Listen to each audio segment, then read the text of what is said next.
Hey y'all, welcome back again to another episode of Healthy Design. Taking a little break from the genetics part today, so we'll finish that up next week. Um, just felt, I don't know, felt compelled to kind of talk a little bit more about grief.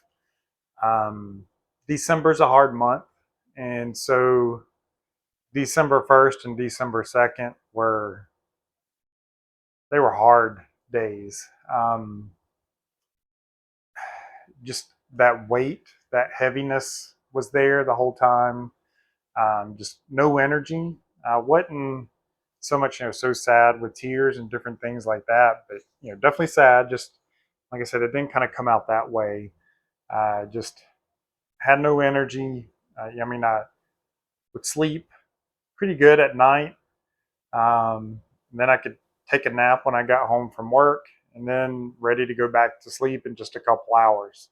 And actually slept more than what I normally do, even at night. Um, and still, just the next morning, it's like I don't have any energy, and so that's not something that's common for me. So I definitely know there's something going on, but that's just kind of the way I think December probably is going to be for a while, at least when it starts. It got better after that. Wednesday was a better day. The rest of the week was better. Today I actually feel pretty good. Um, we've been able to reminisce a little bit too and laugh and enjoy things rather than it just being sad. Um, so I do think this year, this Christmas is going to be good. Last year, Christmas was better than I expected. Um, you know, Leading up to the anniversary, that was not a good time. That was not something enjoyable at all. But luckily, that was done before Christmas time, and then we were able to enjoy things. And I think that's going to be similar this year. That we'll be kind of probably okay right now, and then as we get closer to that date, things are going to get worse, and you'll probably pretty much be worthless again that day. Um, say that jokingly, the worthless part, but those days I just can't do anything. So hopefully people pick up on the sarcasm. That's not judgment or anything else. Just trying to be a little bit funny and deal with things with humor. Um, but then I think we're going to end up having a really good Christmas, with the kids and stuff, and I think they will too. Um, Not because we don't miss our son and they don't miss their brother. It's just you know you can still enjoy things even when something bad happens. Um, so, and, I think, I just don't think people know what to expect. Not that I do with everything. The good news, bad news, depending on how you look at it, is that, unfortunately, I've experienced the loss of several people that I loved, starting at a fairly early age with my grandmother. Um, and then we had several people, it seemed like year after year, in April pass away too. So that was really hard as well. Um, but I kind of picked up on some things then, or kind of saw some trends and how it goes. And so that's why I don't have kind of expectations on how it should be, or like, oh, I should be over it by now. And, one again, the over it, just lose that kind of thought. You never get over it. If you love someone that much, you'll never get over it. It'll always be there to some extent. It won't be there to the same extent as early on, thank goodness, because no one could hardly live that way. Sorry, it's getting boring. Um, so luckily it it does get better, and you keep moving forward, but you don't just get over it.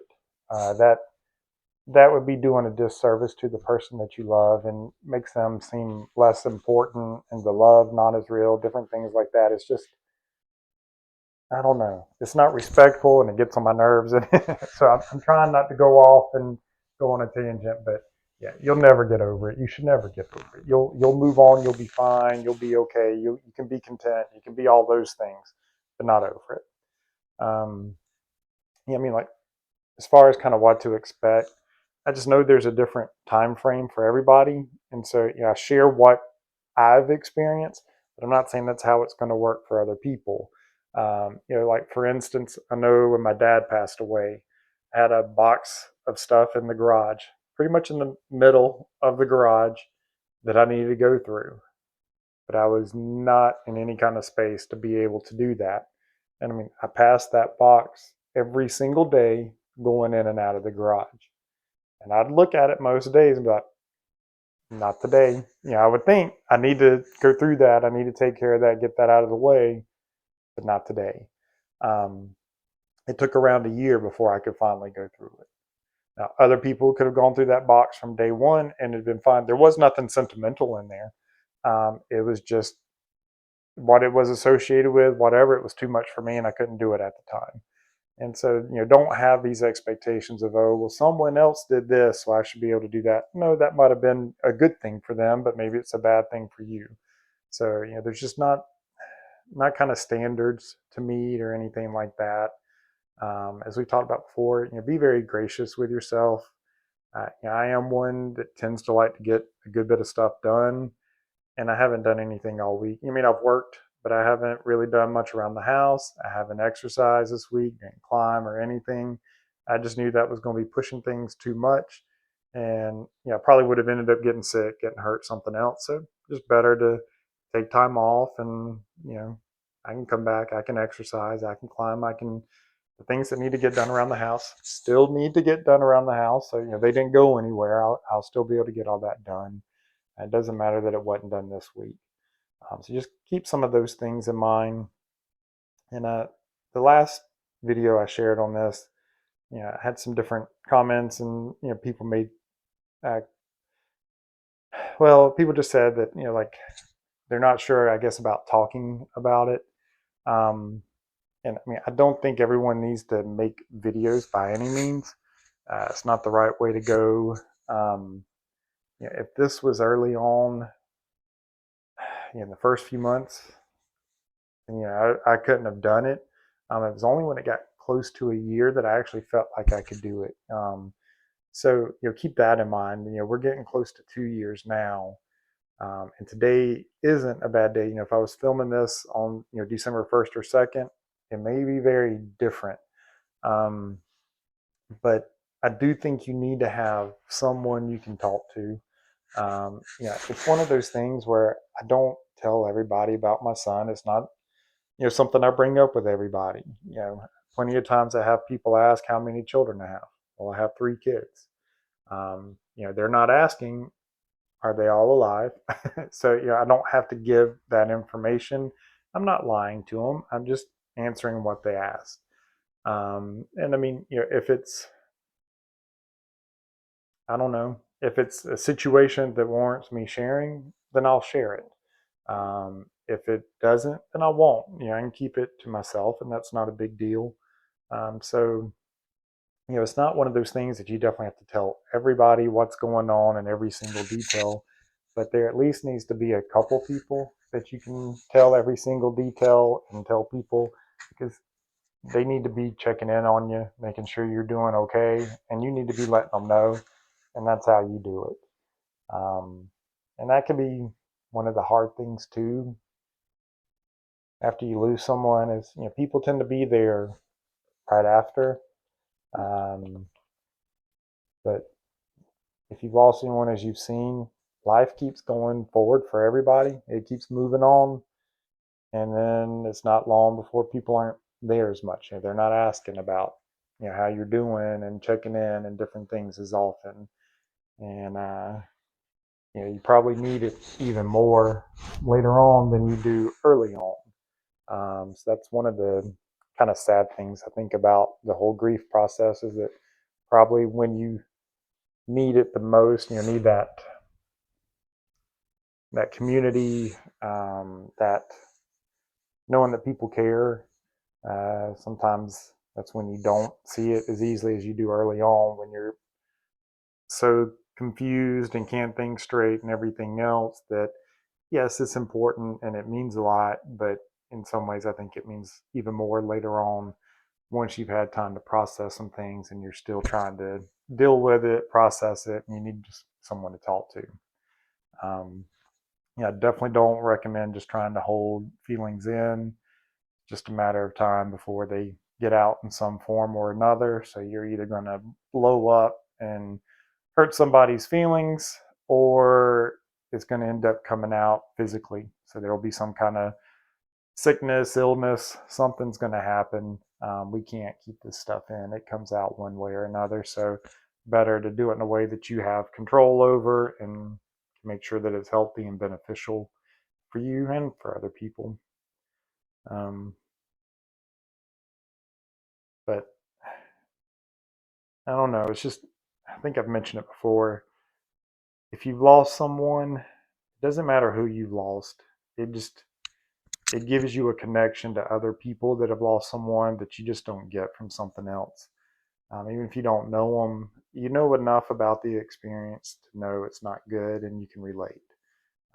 Doesn't mean that that process of grief you went through is exactly the same as that person, but there's enough commonalities to where it connects people and it binds you. Um, so I don't know. Um, I just feel like this is a hard time of year for a lot of people. Um, like I said, in our case, it's because the anniversary of the death is in December, so that makes holiday hard. Luckily, we did have a very good Thanksgiving. Um, we had a fun time, laughed, play games, ate a big meal, so that part was good. But you know, we're used to having that family time together around the holidays. So even if your loved one didn't die during this time of year, it still is hard because those memories are good, but they hurt a little bit too, especially early on. It's more bitter than anything, but luckily as you get a little bit more time from it, there's a lot more sweetness that starts to creep back into those memories. um,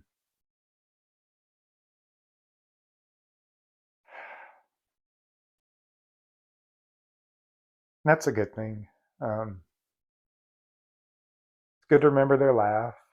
It's good to remember funny things. One of the, I'll finish with this one memory. Um, so my son was not most athletic. He did not work out or, like I do or anything like that. And we were down at the beach, and I don't know how we got started talking about it. But it was not late at night, but I mean, it was, after dinner, different things like that. And somehow he said he could still do a pull up because he could when he was younger, a few years before that. He had put on a little bit of weight, had not done a pull up since, and none of us thought he could do it. My daughter didn't, my other son didn't, I didn't, my wife didn't. And so we all got in the car and went over to the gym at the place where we were staying. Luckily, there were two guys in there working out because basically the gym had already closed, so the code wouldn't get us in. But they opened the door, and we told them what we were there for. And I mean, we played like Eye of the Tiger and stuff on the way over. Everybody's making jokes and laughing, and so we get there. There's a place to do pull-ups, so we let him get on there, and he shocked us. He actually did do a pull-up. We couldn't believe it. I, I'm pretty sure we bet something, but I don't remember now. He should have bet a whole lot more because we probably would have bet about anything because we really did not think it was going to happen at all.